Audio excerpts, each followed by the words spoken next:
上集我们说到呀，匹诺曹跟着一群坏孩子来到了海边。匹诺曹一到海边呀，马上就放眼向海上眺望，可是什么鲨鱼也没有看见。喂，同学们，鲨鱼在哪儿呢？他转脸问向同学们。哈哈，吃饭去了。一个同学笑着回答。要不就是上床睡觉去了吧。另一个同学接上一句，笑得呀前仰后合。匹诺曹听了这些乱七八糟的回答和莫名其妙的狂笑啊，知道是同学们跟他开了个玩笑，他气呼呼的就说了：怎么，难道你们拿鲨鱼的鬼话来骗我的？这是什么道理啊？当然有道理了。那些小坏蛋们异口同声地说道。那是什么道理啊？爱学习的学生总是让我们这些不想学习的人无地自容。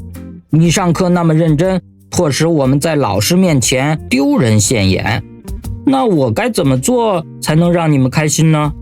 你也应该讨厌学校，讨厌上课，讨厌老师，他们是我们的三大敌人。说实话，你们几乎让我笑掉大牙了。木偶摇了摇头说道。嘿，匹诺曹！孩子中最大的一个走到他跟前大喊一声，你要记住，你是一个人，而我们呢是7个人，冒犯了我们，你的下场可好不了。你先收下这笔预付款项吧，留作今天的晚饭吃。那群调皮蛋中最大胆的一个边说边朝匹诺曹的头上打了一拳，正像我们可以预料的那样，木偶也回敬了他一拳。然后啊，你一拳我一拳，战斗变得激烈起来。匹诺曹尽管孤立无援，却毫不畏惧，他那硬邦邦的拳脚竟使对手们敬而远之，不敢靠前。于是啊，这些孩子们因为无法与木偶抗衡而变得愤怒，纷纷向木偶掷课本。但是啊，木偶眼疾手快，总能及时的躲开，因此啊，那些书本全都掉到海里去了。一只肥大的螃蟹刚好从水里露出来，慢慢腾腾地爬到了海滩上，用它的粗嗓门嚷道：别打了，你们这些只会调皮捣蛋的家伙，这样动手打架要闯下大祸的。可怜的螃蟹呀，它这等于啊是在对风说话。孩子们把他们的书本全部扔完，这个时候啊，看到木偶的书包就在附近，说时迟那时快，转眼间他们就将它据为己有了。在这些书本中啊，有一本用厚纸板装订起来的算术方法。一个调皮鬼抓起那部书，对准匹诺曹的脑袋用力砸去，但是啊，没有击中木偶，却击中了一个同学的头。这个同学的脸顿时就变得煞白，很快的呀，就直挺挺地倒在了海滩上。看见那个快要死去的同学，孩子们吓得拔腿就跑，一会儿功夫啊，就不见人影了。然而匹诺曹呢，却留在了那里，他也是吓得魂飞魄散。可他呢，还是跑到海边，用小手沾了一下海水，把它敷在了那位可怜的同学的太阳穴上。他哭喊着同学的名字：欧金尼奥，可怜的欧金尼奥。匹诺曹哭个不停，不断地呼叫着可怜的欧金尼奥。这个时候啊，他突然听到沉重的脚步声向他靠近。原来呀，是2个宪兵走了过来。一个宪兵弯腰仔细检查了欧金尼奥之后就说了：这个孩子的一处太阳穴受伤了，是谁伤着他的？不是我。木偶结结巴巴地说道。那是用什么东西打伤的呢？是用这本书。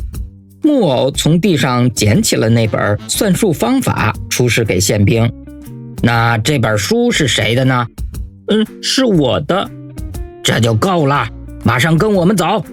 宪兵吼道。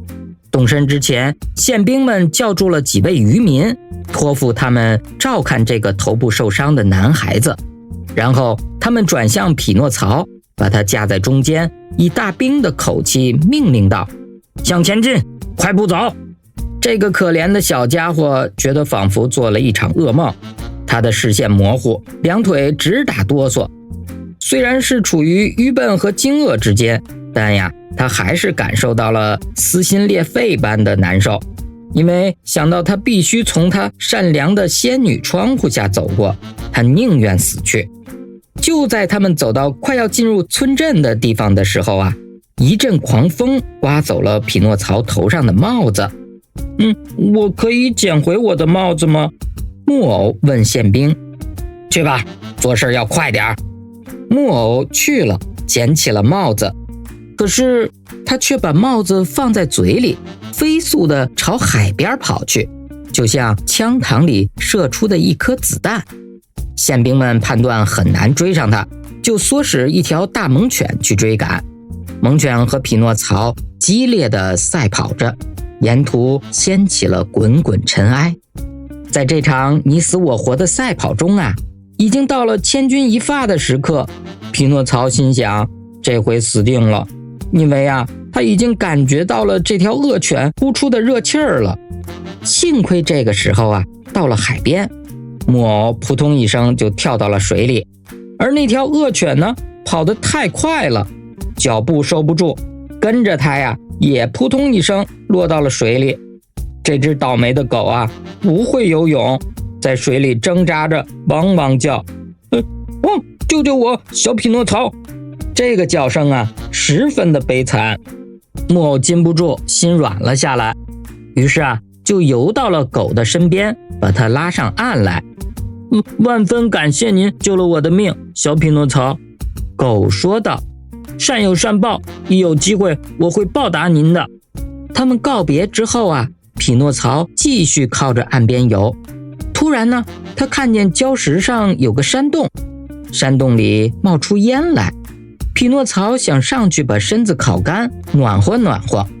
可是啊，他刚要上岸的时候呢，突然就觉得水底下有样东西升起来，把他呀一直拖到了空中。原来呀，他竟在一个大渔网里，夹在一大堆鱼的中间。这个时候啊，他看见山洞里走出了一个渔夫，样子呀简直像个海怪。他全身都是绿的，胡子老长老长的，也是绿的，活像是啊一条大蜥蜴。渔夫把渔网拉出来，高兴地拿到山洞里。这个山洞里啊非常的黑，满处都是烟，当中呢只有沸腾着的大油锅。这个绿莹莹的渔夫啊，就把一只大手伸进渔网，一次又一次地把鱼捞出来。他喜欢的那是手舞足蹈。这些鱼儿啊，全是噼里啪啦地落到缸里了。最后一个留在网里的就是匹诺曹了。渔夫把他抓出来，两只绿色的大眼睛顿时吓得瞪圆。他几乎啊是害怕地叫起来了。这是什么鱼啊？等到看仔细了，他就说了：我明白了，这准是海里的螃蟹。匹诺曹听渔夫说他是螃蟹，觉得是个耻辱，生气的就说了：告诉你，我是木偶。木偶？渔夫反问道。说真的，木偶鱼对我来说是一种新的鱼，那呀，我就更想吃你了。你在油锅里炸，还是要在平底锅里加上点番茄酱煎呢？匹诺曹说道。我想请您放我回家去。开什么玩笑，我这有一条少有的鱼，你以为我会放过这个机会不尝它一尝吗？我把你跟其他的鱼一块放在油锅里炸吧。匹诺曹开始哇哇大哭了。当初上学就好了，现在报应来了。渔夫把匹诺曹捆了起来，扔到缸底。接着呀，他就拿出一大盘面粉来拌所有的鱼。匹诺曹看到死期已至，害怕的呀，既发不出声音，也透不过气儿来。渔夫啊，把木偶在面粉里啊拌了5、6遍，从头到脚拌了个透。接着呀，渔夫就抓住他的头，一举手就一举手就要干什么呢？小朋友们，如果想知道匹诺曹接下来会不会被油锅炸的话，咱们呀下集再说。